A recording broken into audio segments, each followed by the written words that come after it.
Hello and welcome to this episode of Sansad TV, in which we're looking at the unusual subject of the life and conditions of troops that serve on India's vast front lines.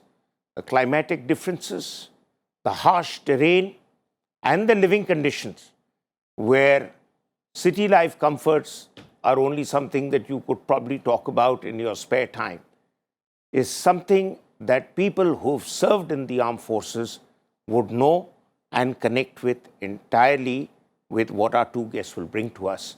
And those who don't know would be quite surprised to learn about the conditions under which our brave men in uniform face up to the challenges of guarding India's front lines. And our two experts with us today on the show are Major General Ashwani Siwach, who is a hardened infantryman and will be able to tell you how he has experienced life in uniform as a true blue-blooded soldier would have done in any of the fine infantry units that make up the Indian Army. And we have another very fine infantryman with us, Major General Dhruv Katoch, currently wearing multiple hats, having earlier been the director of the Center for Land Warfare Studies, now the editor of Salute, and also director at India Foundation, and an infantry officer with considerable military experience on the front lines.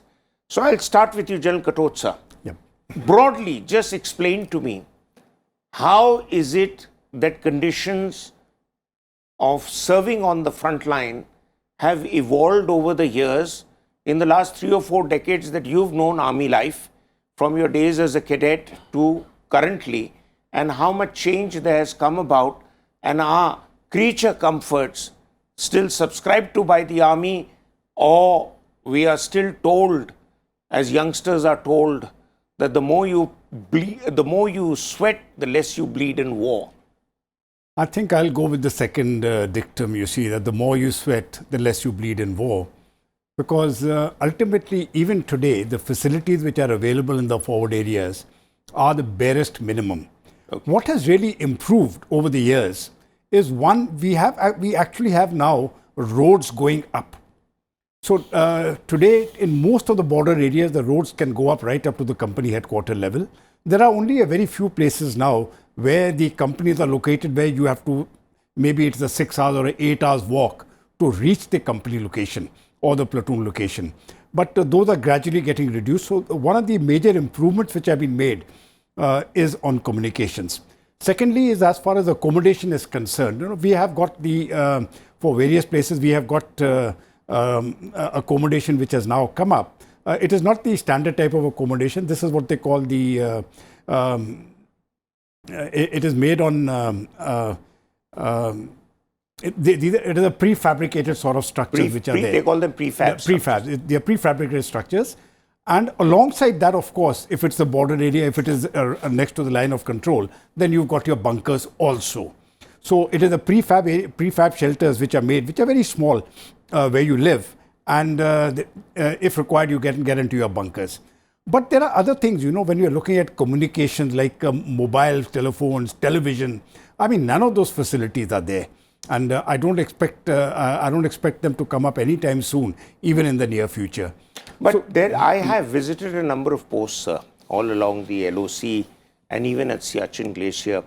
And there is an effort to provide them access to information, access to programs, etc., which will work as some sort of a relaxant, or I can't say it is there across the board 100%, certainly not at the LAC, where the deployments have been stepped up after the Chinese intrusion, but in places where troops have been there for long, उन्होंने अपना घर बसा लिया है. General Saab, what is your view? बिल्कुल, Maroof, I fully agree what General Katoch has enunciated. You see, basically what I say, let's say now what you are talking about, line of control. The point is, of course, I agree on one issue is that the communication system has improved tremendously over a period of time. But as far as the infrastructure on the line of control is concerned, I don't think much improvement is done there. It has improved to an extent that the bunkers are hardened. They are able to take on even direct shot of the Pakistani bomb shell. But the comfort level inside is not there. You remember that a bunker of by 9 feet by 9 feet, you find almost about 6 to 7 persons staying there, and officer does not get anything special.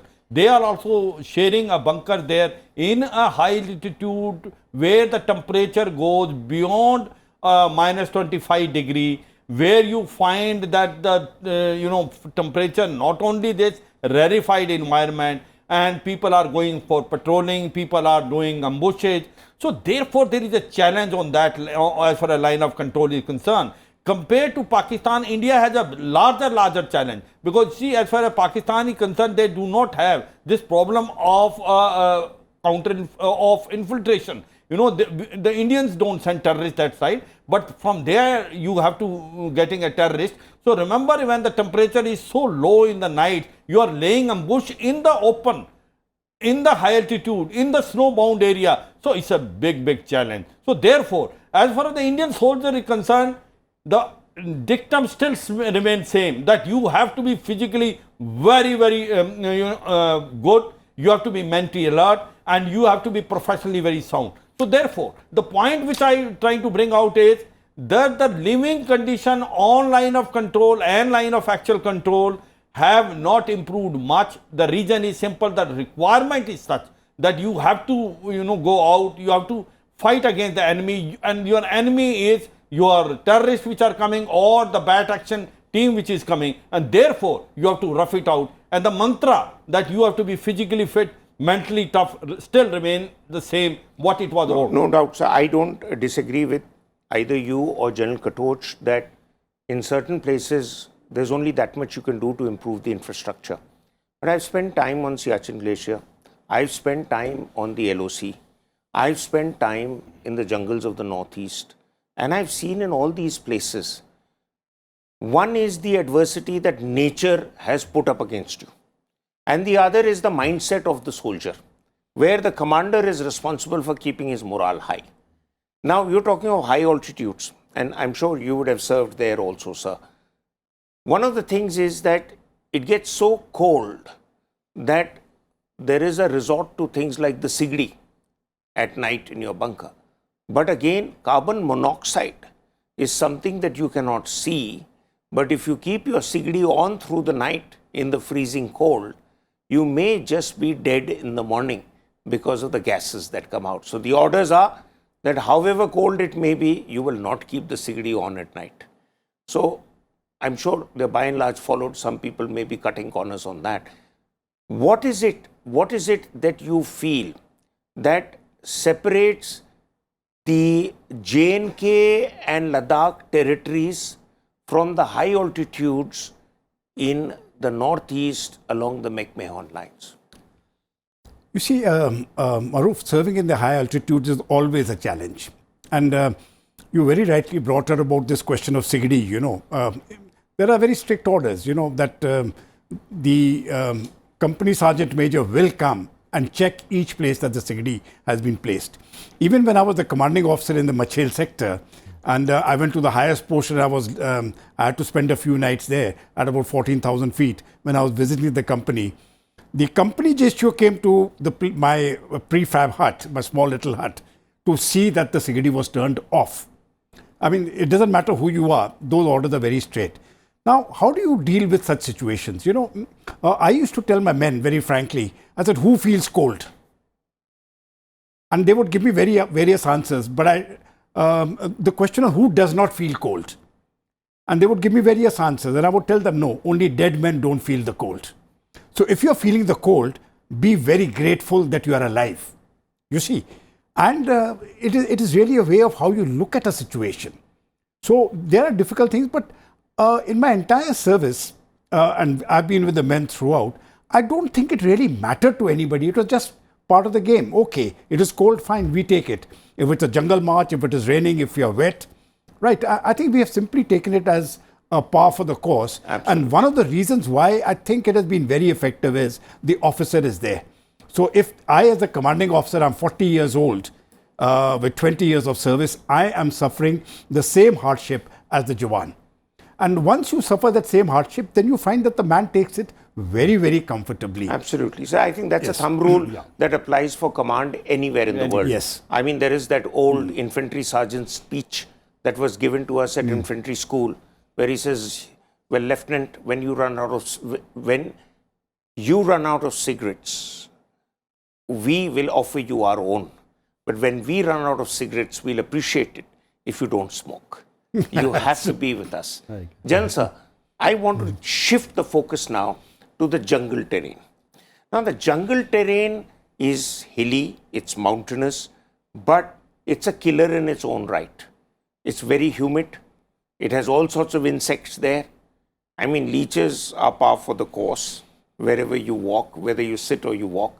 So, and there are units that are unlike in other areas where if you are in a particular cadre, you spend your whole life there.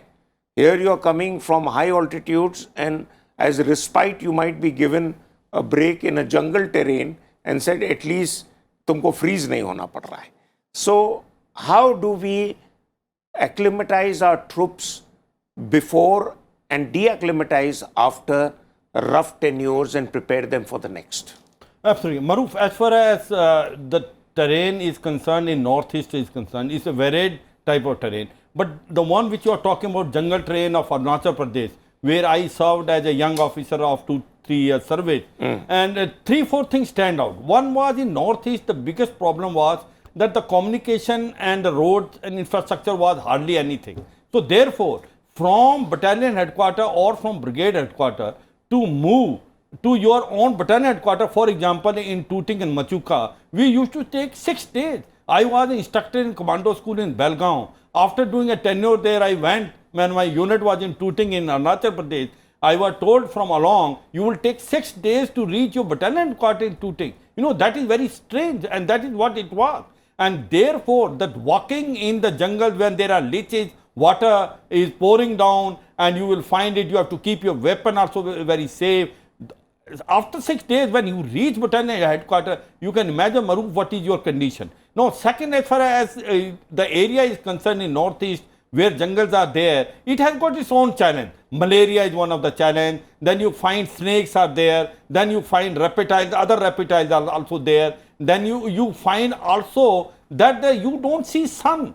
There is hardly sun which you can see it, and yet you have to keep yourself motivated. And you know it that you have to go for patrolling there. And the patrolling from northeast in Arunachal Pradesh used to be going up to 25 to 30 days. Imagine in those areas going there, do not have map also very good. Therefore, the maps were not there. You did not really come to know when is the pass at McMahon line has come. So it all was a challenge, and that challenge still remains. What has improved now in northeast, especially in Tooting, Machuka and other area, is that the roads have come up. The roads are far closer to the line of actual control than it used to be there. Second thing is that those ALGs, you know, the way we used to be fed there, either you have to come man-packed or you will be given by the advanced landing area which was there, where you can find AN-32 landing. That has improved. The vehicles can go there, but the challenge of weather still remains. Actually, the troops sir, have to be tough mentally and physically. You brought out a very interesting point, and that is I'm going to bring 2 issues out. One is about airdrops and air supplies. Half the time, the wind takes the airdrop stuff across our own territory into Chinese territory, and there's no way you can retrieve it. Half the time, you do not get, I mean, the intention is there at the highest level to give you what your nutrition and resources are. But half the time, you get so much of nutrition and nutritious products that the quartermaster doesn't know what to do with it, how to get it consumed. Because on the other hand, senior commanders do all that, ticking the box and make sure those guys are supplied. But wahan khane ki appetite nahi hoti in those areas. Sir, I want to ask you this question, and this is linked to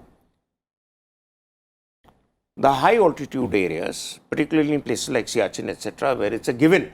In 3 to 4 months, you lose about 5 to 6 kgs. And the fact that you need 4,000 to 5,000 calories to just sustain yourself out there. How is it that nutrition is provided and senior commanders ensure that the men are getting the necessary nutrition? Because unlike other services in the armed forces, particularly the army, I've seen, and I've seen that also on the navy, that there is a constant connect with the men on the ground. Senior commanders want to know, जवानों ने खाना खाया कि नहीं खाया, कैसा खाना खाया बेटा? So, can you give us a little insight into how is this whole process monitored? You see, now I'm only talking about the field areas, because in the peace areas it is done very well. I mean, there are regular checks, the commanding officer comes, registers are signed, and everybody eats the food which the men are getting. But when we come to the field areas, the company commander dines with the men. That is the first point. So the same food there is no separate food being made for the officers. He will eat exactly what the men are eating, and he will ensure that the food is good. Not only that, you very rightly pointed out that in many instances, the troops just don't feel hungry. So he's got to ensure that they actually eat and consume what has been laid down. It becomes a sort of a routine. And the second thing is that you also have that buddy system now, which is very, very strong. So if somebody is not eating, then the buddy tells them to cheer up and sort of carry on and take your requirements. So I think on the nutrition front, the armed forces have done an excellent job. The type of food which you get, I haven't heard of any complaints in my entire service. So the quality of food is good. The rations are good.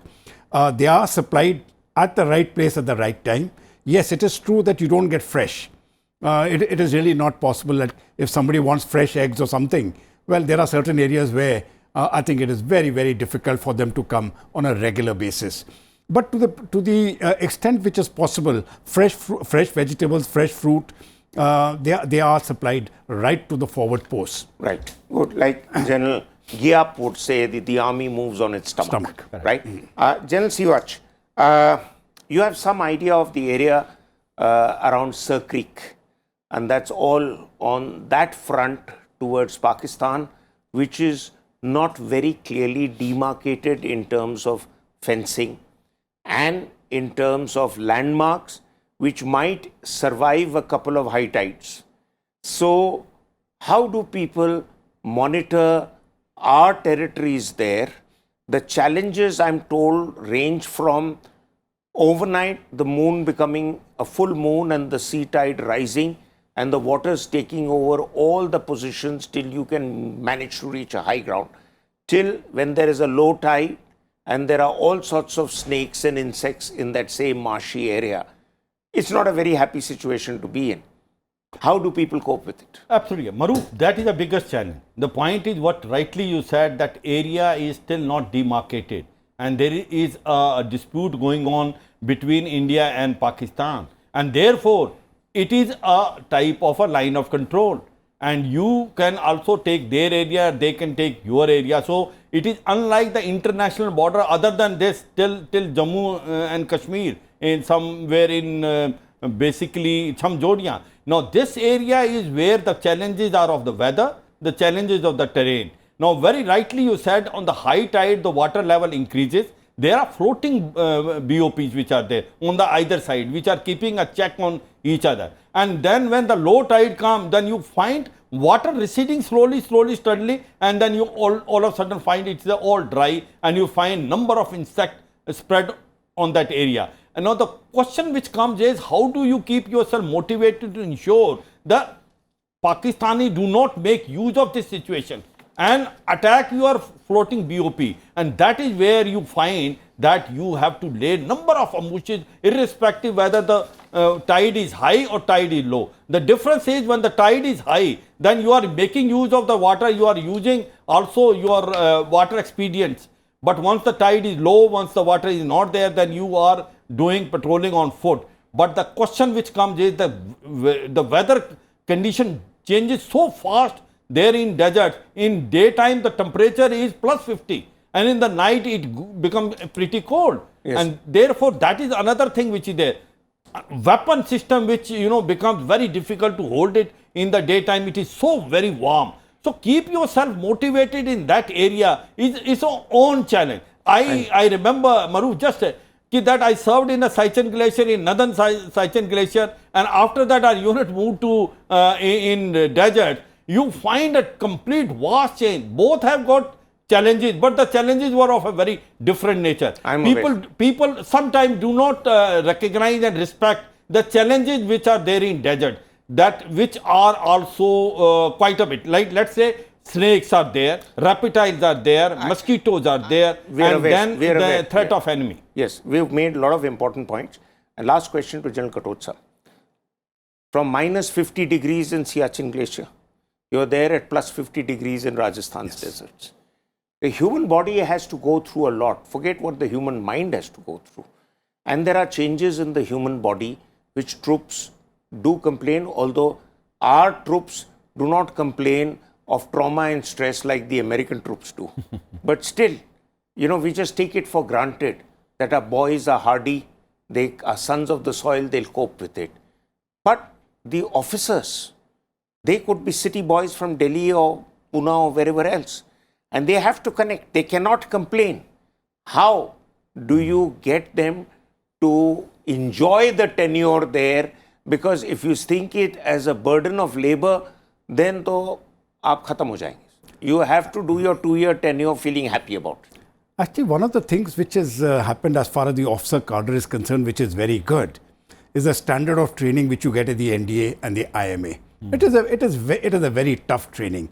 And I've heard our instructors, the drill instructors in NDA telling us, sir, don't treat the men that way, the way we have treated you. I mean, don't be that hard on them. So I think, you know, right from childhood, right from the very young age, they have been put into this hard life.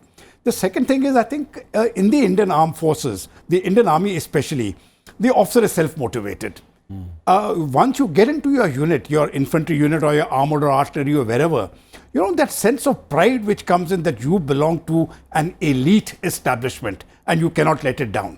So that simply carries you through. It is a unit motivation. It is that the love which you have for not letting your men down. You know, you've got a commitment. They live up to that commitment. But having said that, I think the bigger problem is not so much physical, it is the mental part of it. Absolutely. I have seen officers there on high altitude areas, very, very lonely. You see, how much can you talk to the men, you know? I mean, after all, the men are living together. But the officer, he can't really mingle in that manner. Yes, he meets them, he talks to them, but ultimately, he has to stand aside, and he is alone. Now, the officer still carries himself. And I think that speaks very highly of the motivation levels of the Indian Army officers and the leadership which has been provided to them. Because please remember, the general who's serving in the army today was a lieutenant of earlier years. He's been through it. They understand. And that's a very important thing, sir, because, you know, very often they have the kind of domain knowledge and the connect with the situation on the ground, with many others don't. And I see that this shortcoming primarily in the case of police officers. Yes. Because by the time they come in charge of a situation of a group of men, they've already spent a few years trying for the civil service exam. If eventually when they come in there is that hesitation to go and rough it out with the patrol out on the ground. And therefore, as they keep rising in rank, they are not able to connect with the hardships with the men on the ground, and the paramilitary forces go through an equally rough time as the Indian Army. I mean, it is not for nothing that the CRPF itself has called itself Chalte Raho Pyare, because they are on the move all the time. Absolutely. And the other aspect is, I think, that there is no shortcut to commanding your men without having been there in the situation. You cannot come in from nowhere and be put in charge of them. Absolutely. You have to have gone up the rank and file, however short or long time you've spent at a particular rank. But I think you've brought out a lot of important aspects. I don't have time for more, but I think our viewers would have learned that it is not an easy affair to guard India's frontiers, which are not just very long. And some say our coastal frontiers are as big as our land frontiers. But also, out of the 18 climatic regions in the world, India has 16 of them. So you could be roasting in the heat or freezing in the snows or getting wet in the mountains and the rains. It's all par for the course. But when you look back at it all, you look back with pride and pleasure. Thank you very much for being on the show, sir. Thank you. And thank you for watching. Until our next episode, goodbye.